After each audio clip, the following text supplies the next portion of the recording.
আল্লাহ রাব্বুল আলামিনের শুকরিয়া আদায় করছি। আজকের এই পবিত্র সংসদে দাঁড়িয়ে বাংলাদেশের মানুষের ভোটে নির্বাচিত বাংলাদেশ জাতীয়তাবাদী দল কি পরিকল্পনা গ্রহণ করেছে দেশের মানুষের স্বার্থে, দেশের মানুষের জন্য, সেগুলো বলার সুযোগ করে দেওয়ার জন্য। একই সাথে আমি আন্তরিকভাবে ধন্যবাদ জানাতে চাই ঢাকা 17 আসনের যে সকল ভোটারবৃন্দ আমাকে নির্বাচিত করে এই আসনে প্রতিনিধিত্ব করার জন্য জাতীয় সংসদে পাঠিয়েছেন। একই সাথে যারা ভোট দেননি, আমি মনে করি আমার পবিত্র দায়িত্ব বাংলাদেশের নাগরিক হিসেবে তাদেরকেও প্রতিনিধিত্ব করা, তাদেরকেও দেখতে। মাননীয় স্পিকার, সরকারের নির্বাচনী ইশতেহারে ঘোষিত কার্যক্রমসমূহ বাস্তবায়নের জন্য সকল মন্ত্রণালয় বিভাগ আগামী 180 দিন, আগামী অর্থ বছর এবং আগামী 5 বছরের কর্মপরিকল্পনা প্রণয়নের জন্য এরই ভিতরে বিভিন্ন প্রকার উদ্যোগ গ্রহণ করেছে। ইতিমধ্যে নির্বাচনী ইশতেহারে ঘোষিত কিছু গুরুত্বপূর্ণ কার্যক্রম বাস্তবায়নের লক্ষ্যে উল্লেখযোগ্যভাবে অগ্রগতিও হয়েছে।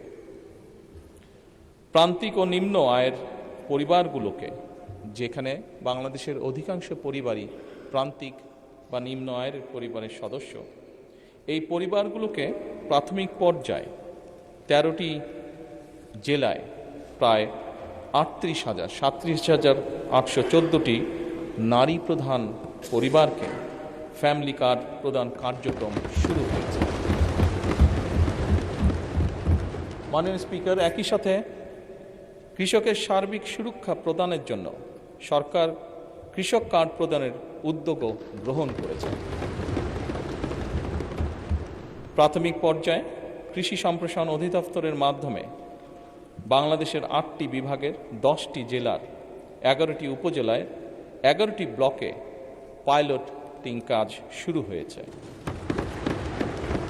এছাড়া নির্বাচনী অঙ্গীকার বাস্তবায়নের লক্ষ্যে ইতিমধ্যে সরকার শস্য, ফসল, পশুপালন ও মৎস্য খাতে 10,000 টাকা পর্যন্ত কৃষি ঋণ এরই মধ্যে মওকুফ করেছে। মাননীয় স্পিকার, সরকারের নির্বাচনী ইশতেহার বাস্তবায়নের প্রাথমিক পর্যায়ে ঈদুল ফিতরের পূর্বেই যা আমরা দেশের মানুষের কাছে প্রতিশ্রুতি দিয়েছিলাম, ঈদুল ফিতরের পূর্বেই 3,995 জন ইমাম, 2,975 জন মুয়াজ্জিন, 2,604 জন খাদেম এবং হিন্দু মন্দিরের 114 জন পুরোহিত, 83 জন সেবায়েত, বৌদ্ধ বিহার বা প্যাগোডার 15 জন অধ্যক্ষ এবং 16 জন উপাধ্যক্ষ, সর্বমোট 9,102 জন উপকারভোগীর ব্যাংক অ্যাকাউন্টে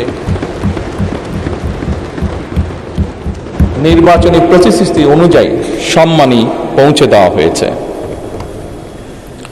মাননীয় স্পিকার, ই হেলথ কার্ড প্রদান বিষয়ে পাইলটিং কার্যক্রমের আওতায় খুলনা জেলায় ই হেলথ কার্ড প্রদানের জন্য একটি প্রকল্প অনুমোদন প্রক্রিয়াধীন রয়েছে।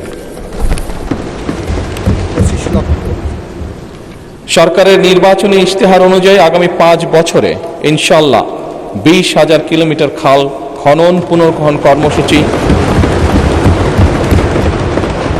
গত 16 মার্চ 2026 হতে বাস্তবায়ন শুরু হয়ে গিয়েছে। এর মধ্যে জুন 2026 পর্যন্ত পানি সম্পদ মন্ত্রণালয়, স্থানীয় সরকার বিভাগ ও কৃষি মন্ত্রণালয় 1204 কিলোমিটার খাল খনন পুনর্খনন করবে ইনশাআল্লাহ।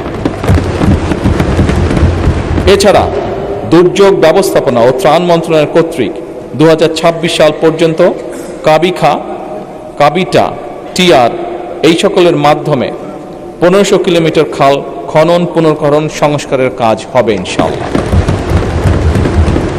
মাননীয় স্পিকার, সামগ্রিক বিশ্বে পরিবেশ একটি সিরিয়াস কনসার্ন হয়ে দেখা দিয়েছে। আমরা ইনশাআল্লাহ 5 বছরে 25 কোটি বৃক্ষরোপণ ও সবুজ কর্মসংস্থান সৃষ্টির লক্ষ্যে বনায়ন সৃজনের জন্য ইতিমধ্যে 1,50,00,000 বিভিন্ন প্রজাতির চারা উৎপাদন করা হয়েছে। এই উৎপাদিত চারাসমূহ চলতি বছর আসন্ন বর্ষা মৌসুমে ইনশাল্লাহ রোপণ করা হবে। মাননীয় স্পিকার, দেশের শিশু সন্তানদেরকে সহযোগিতা করার জন্য, তাদের পাশে দাঁড়ানোর জন্য আমাদের একটি নির্বাচনী প্রতিশ্রুতি ছিল এবং তারই অংশ হিসেবে এই বছরই সরকারি প্রাথমিক বিদ্যালয় ইনশাল্লাহ 2 লক্ষ শিশুর মাঝে বর্তমান সরকার বিনামূল্যে স্কুল ড্রেস বিতরণের পরিকল্পনা বাস্তবায়ন করবে ইনশাল্লাহ। কারিগরি ও ভাষা দক্ষতা উন্নয়নে আগামী 180 দিনের মধ্যে কারিগরি শিক্ষা প্রতিষ্ঠানে 9,000 শিক্ষককে ট্যাব প্রদান করা হবে ইনশাল্লাহ। 3,832টি মাল্টিমিডিয়া ক্লাসরুম স্থাপন করা হবে। একই সাথে 172 জন শিক্ষার্থীকে ইটালিয়ান ও জাপানিজ ভাষা শিক্ষা প্রদান করা হবে। মাননীয় স্পিকার, একই সাথে 418টি কারিগরি ও মাদ্রাসা শিক্ষা প্রতিষ্ঠানে জুন 2026-এর মধ্যে ফ্রি ওয়াইফাই চালুর উদ্যোগ গ্রহণ করা হয়েছে। একই সাথে মাননীয় স্পিকার, বাংলাদেশে ঢাকা শহর সহ বিভিন্ন গুরুত্বপূর্ণ জায়গাগুলোতে পাবলিক প্লেস যেগুলোকে আমরা কনসিডার করি, এরকম অনেকগুলো জায়গাতে এর মধ্যেই ঢাকা কমলাপুর স্টেশন, ঢাকা বিমানবন্দর সহ এরকম গুরুত্বপূর্ণ জায়গাগুলোতে এরই মধ্যে ফ্রি ওয়াইফাই স্থাপন করা হয়েছে। মাননীয় স্পিকার, আপনি নিজেও একজন খেলোয়াড় ছিলেন, বাংলাদেশের অন্যতম ফেমাস খেলোয়াড় ছিলেন, ফুটবল প্লেয়ার ছিলেন। সারা দেশের শহর এবং গ্রাম অঞ্চলে খেলার মাঠ নির্ধারণ ও অবকাঠামো উন্নয়নে কর্মকৌশল নির্ধারণের জন্য কেন্দ্রীয় পর্যায়ে এরই ভিতরে কমিটি গঠন করা হয়েছে।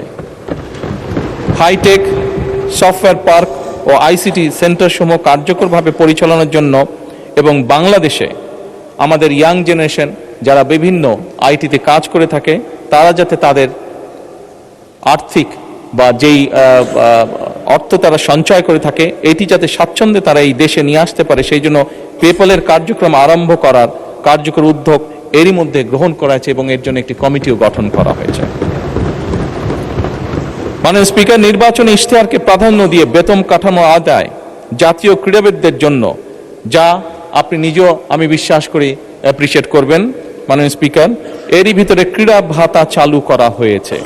প্রাথমিক পর্যায়ে 500 জন ক্রীড়াবিদকে এই ভাতার আওতায় আনার পরিকল্পনা নেওয়া হয়েছে, যার মধ্যে মাননীয় স্পিকার এরই ভিতরে 129 জন আন্তর্জাতিক বিষয়ে সাফল্য অর্জনকারী ক্রীড়াবিদকে এরই ভিতরে ভাতা প্রদান করা হয়েছে। মাননীয় স্পিকার, ল্যাঙ্গুয়েজ স্টুডেন্ট ভিসায় বর্তমান জামানতবিহীন যে ঋণ ছিল তার সীমা যাতে আমাদের ছাত্ররা, আমাদের ইয়াং জেনারেশনের সদস্যরা যাতে সহজেই বিদেশে যেতে পারে এই কর্মসূচির আওতায়, তার জন্য তাদের ঋণ সীমা 3 লক্ষ থেকে 10 লক্ষ টাকায় উন্নীত করা হয়েছে। জাপানগামী শিক্ষার্থীদের জন্য ভিসা সিওই এর ভিত্তিতে এই ঋণ প্রদান সহজকরণ করা হয়েছে আগের থেকে অনেক। মাননীয় স্পিকার, আপনাকে আন্তরিক ধন্যবাদ। ধন্যবাদ মাননীয় প্রধানমন্ত্রী।